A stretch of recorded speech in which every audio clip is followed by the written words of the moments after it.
Assalamualaikum. This is Tahir Afaki and you are watching my channel Wide Vision. हमारा आज का मौजू है एग्नोस्टिसिज्म। एग्नोस्टिसिज्म एथीज्म के बाद दूसरा मशहूर अकीदा है। एग्नोस्टिसिज्म ग्नोस्टिक से निकला है। ग्नोस्टिक का मतलब है नॉलेज, लाइट, और एग्नोस्टिक का मतलब है ला इल्म ना मालूम, यानी इस बात का इल्म ना होना कि खुदा है कि नहीं है। थीइज्म का मतलब है खुदा है, एथीज्म का मतलब है खुदा नहीं है, और एग्नोस्टिसिज्म का मतलब है कि श्योर नहीं खुदा है कि नहीं।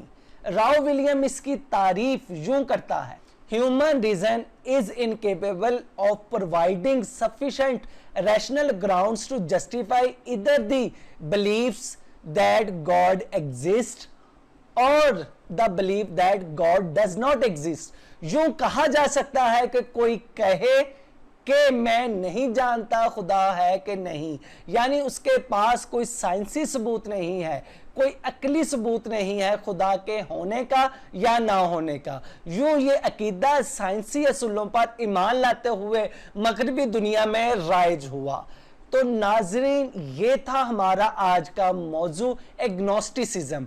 आपके कमेंट्स और फीडबैक के हम मुंतज़िर रहेंगे।